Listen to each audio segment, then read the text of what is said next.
HR Famous is brought to you by HRU Tech, a contingent staffing firm specializing in engineering, IT, and technically related placements across multiple industries.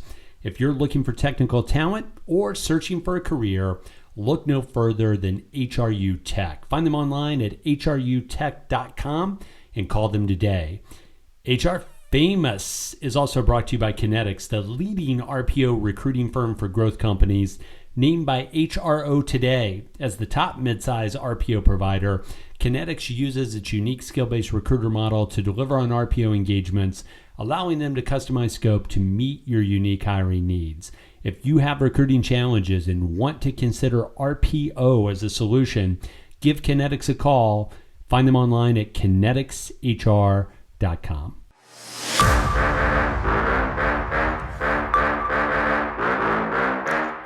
Hey everybody, welcome back to another edition of the HR Famous podcast. As always, I have with me my great friends, Kris Dunn and Jessica Lee. Jay Lee coming to you from the DMV, Kris Dunn coming from Birmingham, Alabama. How you guys doing? Good day. I don't know what. Kris likes to say 30-something. This morning, actually, my husband and I were saying, is it week 7, week 8? We don't know, but we're okay. We don't know what day it is, though. Big Mother's Day weekend. The kids, they've been doing some projects for you. You got some Mother's Day gifts coming that you help teach yourself? No.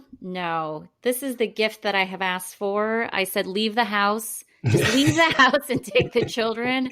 I'm just asking for 2 hours of silence, and that is all I want. So that's it. Classic story. So my wife, I'm actually in Utah right now with all my boys. And my wife, we left her home for a week, and she said she wanted to do that because of the dog. And then she's coming out this weekend. In fact, we're picking her up today from the airport. But I think really she just wanted to stay away from us for a week, Jay Lee. So yesterday I'm talking to her, and she's like, hey, did you buy me a Mother's Day gift? And I'm like, well, yeah, of course, as I'm running to the store. No, I taken the boys. We got Mother's Day gifts. She's like, oh, okay. And I'm like, well, why? She's like, well, there's this Hearts on Fire thing. I'm like, well, I didn't get you a Hearts on Fire Mother's Day gift. Calm down. But, you got to do that kind of stuff. KD, I hope there's gifts. Did you take the boys out to get Mother's Day gifts? Do you have to remind them? How does that work in your house for Mother's Day? So I generally hit the flowers. Boom. Right. I'm in there with the flowers. Yeah. And then... yeah, what is it? Like, we're taping this on a Friday, so yeah, it's about time to remind the boys. Thanks for the reminder. Wait, are you guys? So the funniest thing I've ever seen is going to the grocery store on Mother's Day morning just by my own choosing, because I was like, oh, I'm going to go buy something. The number of men I've seen at the grocery Mother's store, Day card and bad flowers, stressed out, but they look stressed out, like looking for flowers, looking for a card. Yeah. It's foraging at its worst, Jay Lee.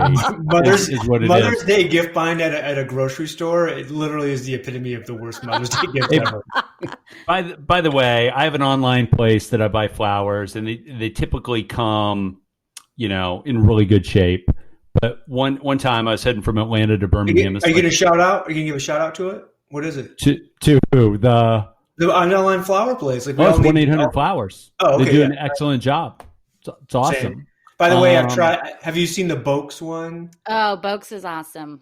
You think so? See, I've used it twice. I used it twice, and both times had bad flower scent. Oh no! So to Jay Lee's they look beautiful in the IG photos. Of course. Tim, 3-4 years ago, I'm rolling from Atlanta to Birmingham, coming home from the home office, and I can't remember exactly what it was. It wasn't Mother's Day because it was in a work week, but I needed flowers.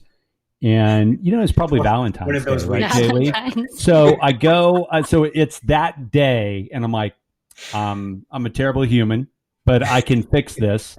So I roll in and Tim, I have a question about your connection to the South in just a second.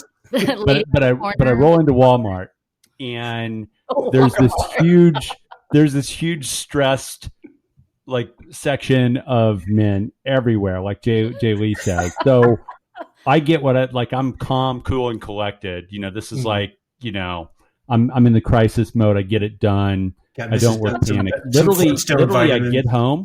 I get home, Jaylee. I give her the flowers. Everything's good. The next morning, I wake up. The flowers are basically dead from Wal-Mart. So there's a freshness issue there. Tim, I've got a question for you. Speaking of my travels from Atlanta to Birmingham, every time, Jaylee, do you notice this? Every time he introduces me and he says I'm in Birmingham, do you notice that he gets a big drawl? Like when he says that? Birmingham. I mean, it's hard not to. The ham. The ham. Ham. We're doing this via video, like with that beard he's got. He'd fit right in. Like he should come on down. They should buy a place like in the South rather than in Utah. Although Utah probably fits as well. Ted Kaczynski, is that? No. He was somewhere Montana. north of there. Idaho. Idaho, yeah. One of those crazy Western countries, not Utah. Anyways, so we're gonna talk about. And by the way, besides the Mother's Day, we had another holiday to do, KD's birthday. And so, KD got the COVID store-bought cake. No fresh baked cake for you. Happy to get it, Tim. And Did the boys do homemade cards for you? Did they make some with some crayons? They're listening to this. I actually prefer the cake that I received by a factor of 10 to 1. So don't put that on my lap. What about gifts? Any gifts you want to talk about? There were some thoughtful cards. I like to say that every day's a gift in the Dunn household. I'm just lucky to be living with these people on, like Jaylee said, day 63. Just 63. Glad to be here. He's ramped up. He went from the 30s to the 60s. I went straight from the 30s to the 60s. That's correct. Dang. Well, happy belated birthday. Thank you. So I'm super excited today because I get to bring in my middle son. I have 3 sons. This is the middle one. I told him that he's always the one that he got written out of the will because he went to the University of Michigan. I say that halfway joking because I'm a Sparty guy. But my son Cameron Sackett is here with us. Just graduated last week, right? Yep. University of Michigan. And he's having to search for a job in the middle of a pandemic. So what initial reaction, and I know what your reaction is, but you guys share with Jaylee and KD, when you knew you were going to graduate and you also knew it was going to be a pandemic, talk about the tears. Yeah. Well, this is something that I've been worried about for years, probably since high school, is that I didn't want to graduate. I didn't want to time a graduation into a recession. And I was in spring break with my mom in the Bahamas. And that was when it all started to hit that coronavirus was going to come to the US and it was going to lead to a recession. And I just was pacing around our hotel room thinking I have to stop this somehow, how I was going to stop the whole coronavirus pandemic. And, it definitely was 2 weeks of grieving. What do I do now? And that's when everything hit as well. All my classes got canceled and all my friends were leaving. So it wasn't top of mind necessarily. But when you're just sitting in my little house in Ann Arbor every single day, it's hard to definitely face all of the emotions of not being able to find a job and not finding any jobs you even want to apply for and all of that jazz. So your friends had already had, because what's your degree? My degree is a BA in communication and media, and I also studied business. All right. So shout out if anyone needs that. He's looking for big city. So Katie, did you guys catch on what happens when we go to when the virus potentially was hitting the U.S., I sent my family to the Bahamas. You guys enjoyed it. What a good life. I would have just stayed there. I wouldn't have come back. Yeah, they should. In hindsight, they're probably yeah, we should have. So what's been for your friends who you knew had degrees where they're oh, I got a job. What are you hearing from your side about are they getting postponed? Are they totally just rescinding offers? What's happening out there? I haven't heard of anyone that's gotten a rescinded offer. I'm sure a lot of people have, especially at Michigan, because there's so many students and they go to a lot of just tech startups and whatever, big tech companies. But of my immediate friends that had job offers either in the fall or early winter, I think that what I've heard is just that they're starting work from home. I have a friend starting soon at Amazon and he'll probably be starting work from home. So it hasn't been, obviously they have a level of comfort that I don't have and a lot of my friends that don't have jobs have, but no major changes other than just probably postponed to moving to a different city or something like that. So I have a question. I feel like one of the things I've seen like recruiters and companies start talking about is like we're all obsessed with the candidate experience. We need to roll the red carpet out, blah, blah, blah, and make sure our candidates fall in love with us. But like in a market like this, that, candidate experience is going to get thrown to the wayside because like, why should we have to try so hard to attract candidates? So I'm just curious. So like from a candidate or job seeker perspective, Cam, like what are you seeing? Are you seeing, employers do anything interesting or do anything shady or anything frustrating? Like what are you seeing as you're like going online and applying and or talking to like potential employers? How are they treating you? Yeah. I mean, I haven't seen anyone really be shady. I think that I've been trying to network a lot. My dad obviously has helped me a lot with that.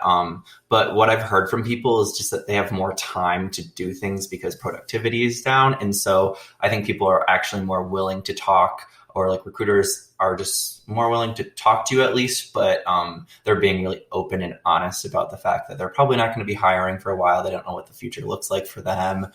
They don't have a lot of information from executives on like their company's decision or the industry. And so I think it's just been a lot of uncertainty, and they've kind of been talking about the past and haven't really been reflecting on any changes that are going to happen in the future because it is still new and there hasn't been a lot of like major changes that are going to be impending in the future, I guess. But I haven't really experienced any rudeness or I guess a decline in candidate experience, but I definitely have had to deal with a lot more. Like, we don't know what we're going to be doing, so we can't give you a definitive answer on this, but we'll tell you like what we were doing in 2019 or up until this happened.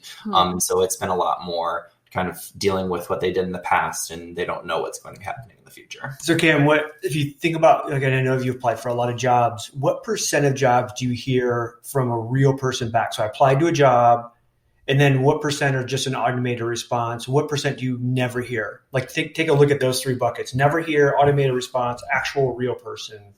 Out of what percentage you think you hear from? So I've applied to probably between like 60 and 70 jobs before coronavirus and during. I've probably gotten an automated response from close to 100% for the most part. I mean, I'm applying to typically bigger corporations, so it's just have systems that will do that. I've only gotten the actual human responses from 3, and those are the 3 that I interviewed at. So I haven't gotten any I have gotten like I guess 2 or 3 rejections, but for the most part, it's either just like left open or they've never even looked at it. I know a lot of people are just putting jobs on hold. Yeah, I know that like the candidate experience data from Kevin Grossman in the candies, there's still like only like 47% of people hear a rejection, which I think is completely insane still. Like you think even on an automated side, like if you apply to 70 jobs, you only hear from 3, you would think eventually you're going to get 60 rejections at a minimum, right? Because some might still be in pipeline or whatever. Katie, what do you got? Button, hit well, send. I just wanted to jump in, and Cam, can you? I didn't hear this. Can you ballpark a percentage of those jobs that have actually been closed out? Have any been closed out?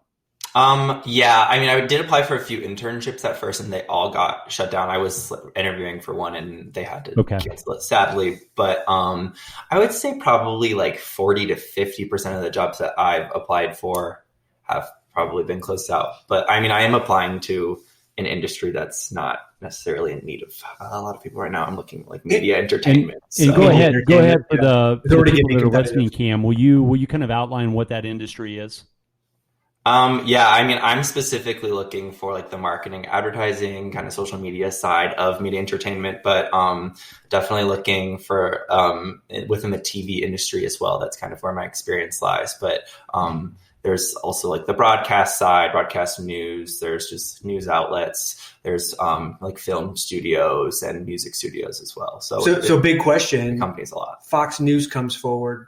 they want to hire you. I had someone ask me this question, one of my friends. Do you Neil Cavuto needs your help. There was a really good article, I think, about 2 or 3 months ago or more, that about like a super liberal person working at Fox News. And, did you see the movie Bombshell? Well, yeah, for sure. Kate McKinnon's character is like the liberal working at Fox News. Hey Tim, were you gonna finish that question to Cam? I'm interested in the answer. In the answer, Fox News offers you a job. What do you do? And in a pandemic?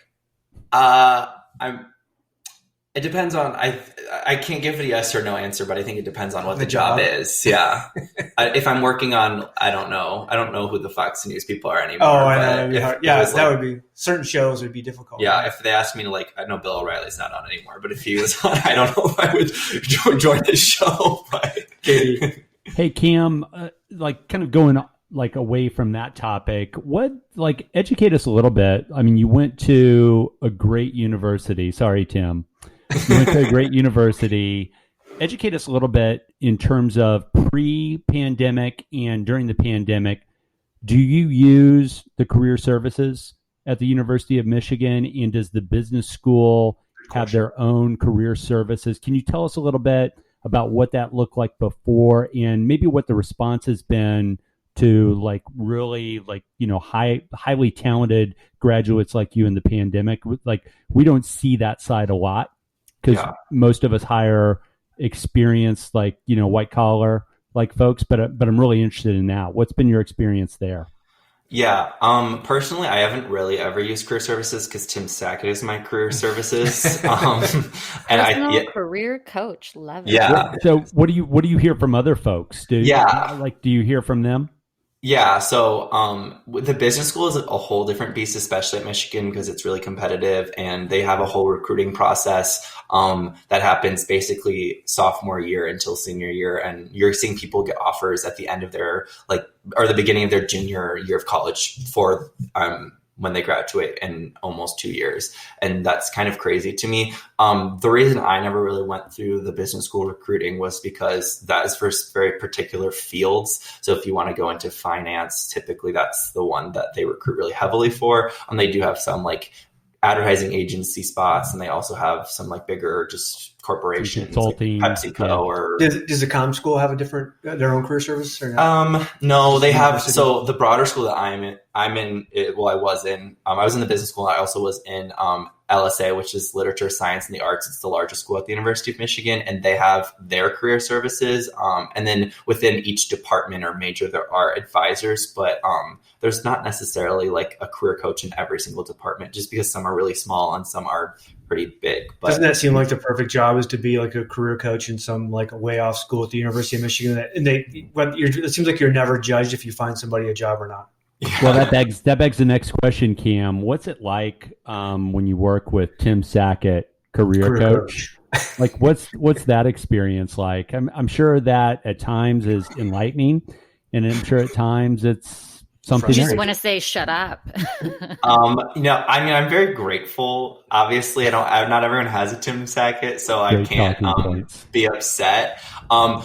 It kind of comes sporadically. So he'll send me 4 emails that I connected you with these 4 people. But you have to respond immediately. So when he sends something, he wants it back, or he wants you to send out a message almost immediately, which I understand. You want to keep that connection fresh. And that's something that I've become accustomed to. At first, I definitely was okay, maybe I'll do it the next day. But now I know, if I see an email from him, I have to the turnaround has to be very fast. But at least for our relationship, I know he's helped my older brother a lot, who has a job waiting for him. Especially now, he'll introduce me to someone, and then it's me getting to know them. Especially now that I am a graduate of college, and I can do that for myself. But when I was first learning, it was different. I try to be super transparent because Katie, how it comes across. Obviously, I have a lot of connections. I can make the connections pretty easy, but it's one of those things too where I'm always kind of look, I'm a dad.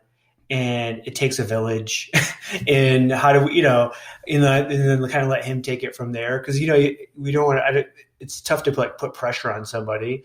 I would say pre-pandemic, and I've always told him this, getting him a job in marketing would be easy because I could have extended out to 100 different HR tech companies that hire marketing people, constantly. And I could have got him a job, but he's I don't really want to work, for an HR tech company. I want to work in media. Well, so I am curious, like because you're in a space that I used to recruit within, when I used to work for a PR firm, I think that like one of the things that you have maybe an opportunity to do is like leverage time, this space to do something creative, do something on your own. So what are you thinking about in terms of like how to use this time, like what you might be able to do regardless of how, if a job is out there for you? Like what's in the mind of Cam Sackett? Hey everybody, got a quick question for you. Is your job easy, stress-free, and full of rainbows and sunshine every single day? Yeah, I'd say that's a big fat no. Hi, I'm David Noe, host of Speakeasy HR, presented by Payroll Partners, and proud to be part of the Work-Defined community. Take a step down into my Speakeasy live on LinkedIn and YouTube, where we tackle HR and business challenges through raw, uncut, unfiltered conversations.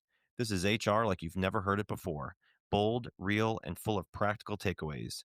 Real guests, bold insights, authentic conversations that drive change.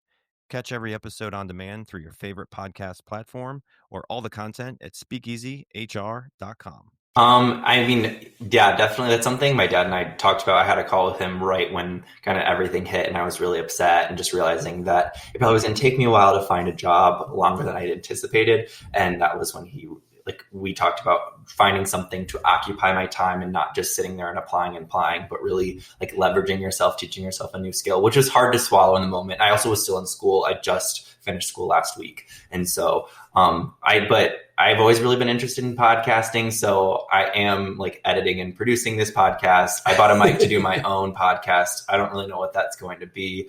But yeah, so podcasting is definitely something that I want to do more of.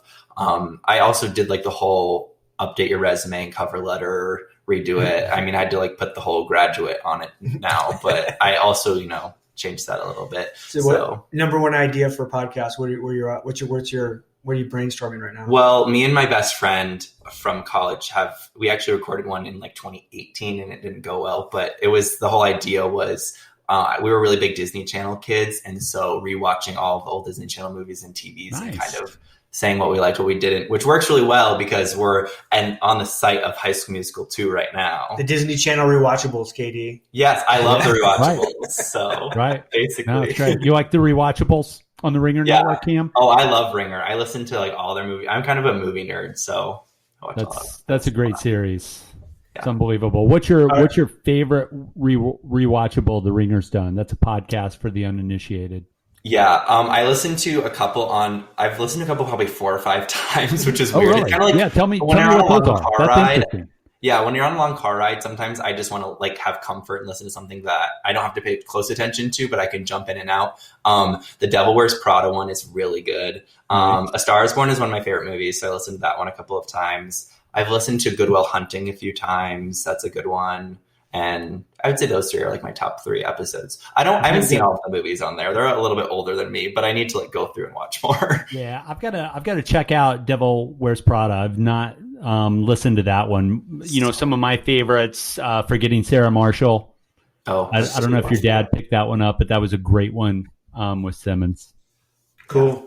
All right, I'm going to get us out of here because we have Chris Hoyt coming in to talk recruiters, recruiters.com. So, Cam, how can people, if they listen to this, want to get a hold of you, they have a job, they want to hire you, because wouldn't it be great to have Tim Sackett's son working on site? Yes. How do they find career you? coach. You can find me. I have a website, camsackett.com. Sackett, Sackett, 2 T's. Turns out we know how to brand ourselves in the Sackett family. Yeah. I think my dad bought that website for me in like 2014. So I've had it sitting for a while, but it's up and running now. Also on socials, you can find me. Just search Cameron Sackett or Cam Sackett and please hire me. Yeah, or you can find them on Gimbal Acapella on Spotify. Yes, you can sing. That's my acapella group. Sings on Spotify. Stream us. I would have never bought URLs if it wasn't for Jaylee and KD and my FOT connection, because you guys kind of showed me that. Like, hey, go out and buy URLs, and then I found out like there's a whole community that just buys URLs and resells them. Jaylee, so it sounds like Tim took that action. I've got the .coms for both of my sons. Have you secured your children's URLs yet? I have .coms, and when we figured out their names, I also like quickly snagged their email addresses, their social media handles. Not that they'll be on something else later. But So Katie and Jaylee, how many people do you think actually do that? Like, I'm wondering how many people actually will go and when they're pregnant, will go search names and then .coms to see if it's part of that. Because that's when you take a look at like the Kardashians, like that's critical for them, right? To have that brand stuff first. Yeah. I think, I think it's only people that are in some form of media, like whatever level that is, right? No, they're not doing it. Like in my family, like as my sister or brother have had children, like I'm like, hey, did you get their email addresses and URLs? And they're like, you're crazy. But I did it for them out of the goodness. Nice. All right. We were going to get everybody out of here, and we will talk to Katie and Jaylee next week. Cam, thanks so much for coming on. Good luck on the job search. Thank you, Dad. Let me know if I can. Good luck. Oh, I will. Thank you, guys.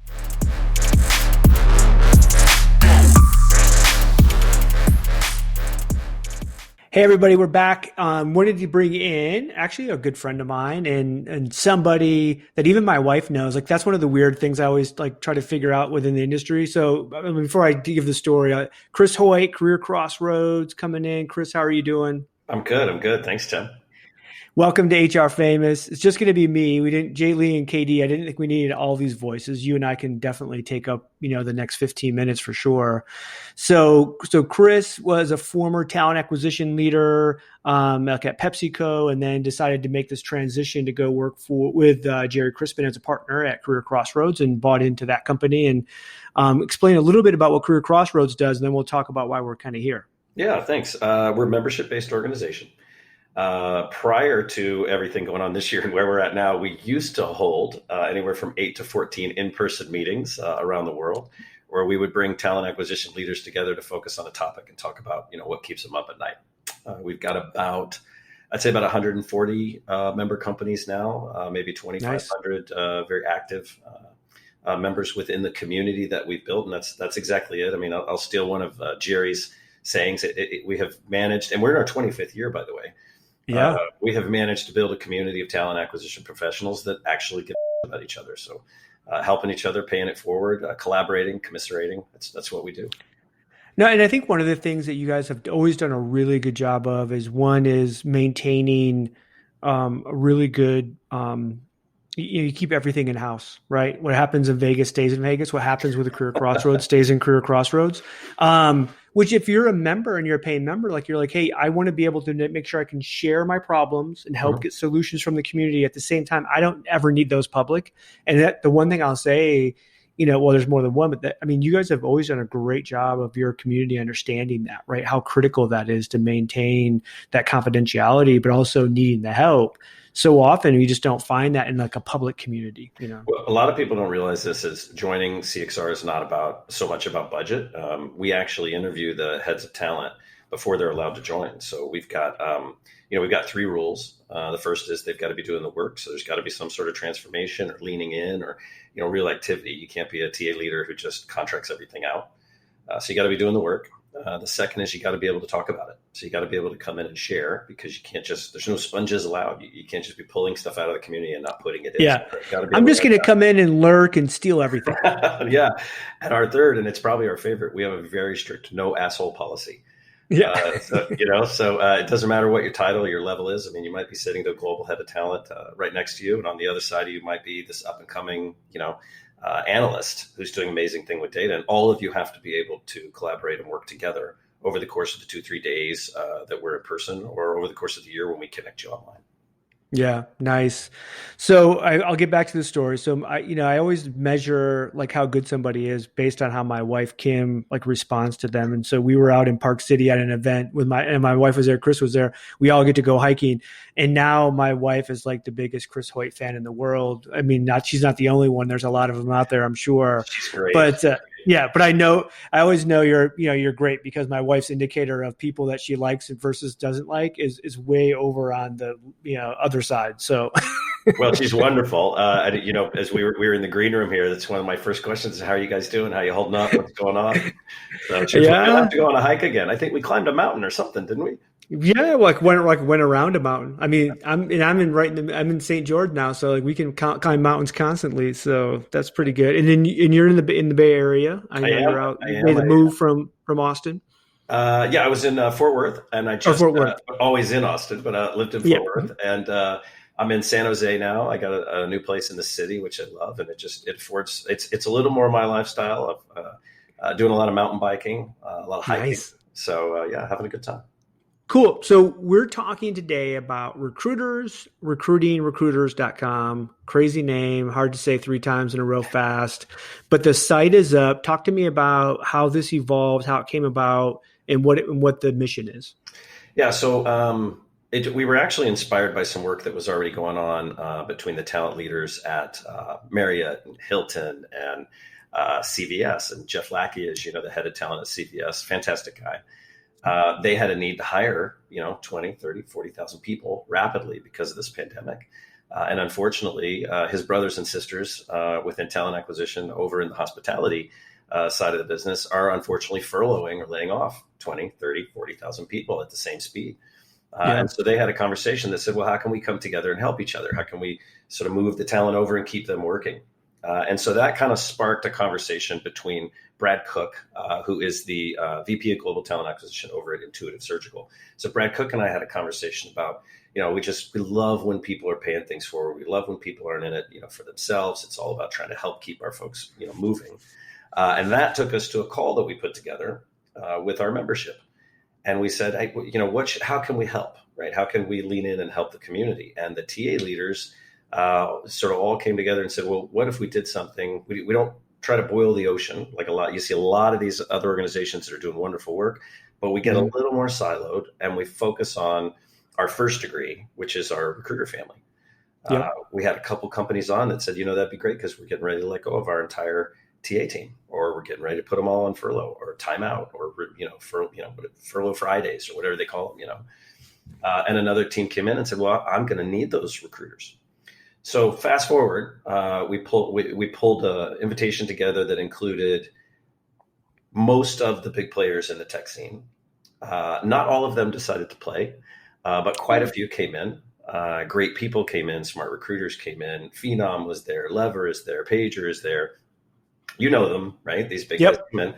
And we all sort of put the competitive piece aside. And I don't know of another project that's done this yet where all of these tech leaders and companies said, how can we put something together that's for everybody? And it doesn't, no skin in the game, nobody cares, no egos, we throw it all out. And we landed on a smart recruiters platform that is combined with a new product. I'm sure it'll be a product delivery from the guys at Consider. And it is essentially a way for recruiters to help recruiters stay working, keep working. Yeah. So in a simple aspect, the website allows employers to come in, post a recruiting job, and it allows recruiters who are looking for to come in as a candidate. So it's semi job boardish, but much more like, I think, niche for sure. Right. So I think I looked out there, there's over 150 recruiting jobs out there right now. So it's pretty awesome. Easily. Yeah, easily. So what's interesting about this, and as a key differentiator, it's not just, and I want to talk about the simplicity of how we get the job. For sure. It's really interesting. But one thing that differentiates this platform from anything else is that the employers, and we've got well over 250 employers now that are participating, they have agreed and committed to a level of candidate experience that if they are not exceeding, they'll be removed from the program. So we're not aware of that being anywhere else, but we're getting feedback from the recruiters that are in the system looking for work that if they've applied, there is a minimum commitment from the companies that they will set expectations upon getting back to them and follow up with that. And if they can't meet that expectation, they get a call from the Jerry who gives them a little bit of coaching. And then if they're still not meeting that, we pull them right out of the program. It's interesting. We just had my middle son, Cameron, on because he graduated last week from U of M. And we were talking candidate experience in, the COVID area, the pandemic area. Mm-hmm. He said he's, applied to probably 60 jobs. He's only heard back personally from a real person on 3. He's only got rejections on about another handful, 4 or 5. He said he thinks he's around 100% in terms of actual, like saying, hey, some automated response, like, hey, we got your thing. But still, like the candidate experience, and that, so this was like a real kind of case study of somebody I obviously know really well. It's my son in an industry I know really well, and going, it's still just, it's so much of it's just automated, which in some aspects, especially if you're going lean teams right now, that might be the only thing you can actually get to. But it is crazy of how important that still is, especially with recruiters. Like if that's what we do, and if you can't deliver something and tell every recruiter who applies that, like, hey, here's where this is at, like, man, like we're really failing. Well, and I don't think it's so much about necessarily responding directly to everybody who applies quickly. I think it's about setting an expectation that says it could be 2 weeks until we get back to you. And I don't think there's anything wrong with an automation to that, especially to your point, like where we've got lean teams that are running. I think that's vital. I also think it's kind of interesting. We're having we do a weekly or biweekly COVID catch-up call where it's open to the public. Everybody can come in and we just talk about what's going on and how your team's impacted. And last week, the topic was two things. It was Zoom fatigue. So people are getting, and we probably shouldn't label it Zoom. Or Zoom. Is that a first world problem too? Like Zoom fatigue. 3 months ago, nobody was saying, "Hey, I have an in-person meeting fatigue." Right? It was like, now it's Zoom fatigue. Like, shut your mouth. The other topic we talked about was it's going to be really interesting. To your point, Tim, what happens with the candidate experience now? Because in a time of low unemployment, right, the candidate experience has been a real focus of employers. And while we're super hopeful that the employers will continue that, we're now talking about record levels of unemployment. And so now there's just no shortage. And you remember, I mean, you and I were recruiting 25 years ago. We know the deal when I got 10 more just like you. That's fine. You want to be a pain in my ass candidate, I can move to another one. And nobody recruits like that anymore. And we shouldn't recruit like that. It's going to be really interesting to see if that focus on delivering an elevated experience maintains. I know, that's why I try to tell people, like, the biggest miss I think we did in that 2008 to 2010 Great Recession thing is that we thought that the thing we should do when we have a lot of candidates is just put in more hoops, more things, more filters, more jumps, right? Yep. So we can get from 1,000 to 5, and that's a manageable number or whatever that might be. And we thought that was giving us higher quality. It was just giving us survival, right? You survived our crappy process. Yep. And then, like, how do we now say, nope. What we want to do is have all 1,000 of you have it be a great experience, super easy, super fast. But then we figure out on the backside, the technology, the assessment side to get us the best quality, but still giving you a great experience. It's not easy, but we have to do that. Well, I will tell you, my prediction, and I don't claim to be a futurist, but my prediction is there's going to be an awful lot of efficiencies that people are going to be discovering here. There are going to be an awful lot of work from home pilots that have been forced. There are going to be an awful lot of technologies that they've been forced to adopt that they couldn't before. A lot of things are going to stick. And I think it's going to be really interesting when this is done to see the wins and what actually persists afterwards, right? You've got one organization as a member of ours, their time to fill has been reduced like 45 days. Just because they've said, you know what, we don't have the staff, we don't have the time, we need to pull some of the bloat out of here. And they're thinking, holy cow, how did we knock this time to fill so low? And we got to talk about how we're going to keep this when this is done. I had a buddy of mine, his daughter, new college grad, just needed to pick up a job. Amazon had a warehouse close to her, the Fresh Market or whatever it was.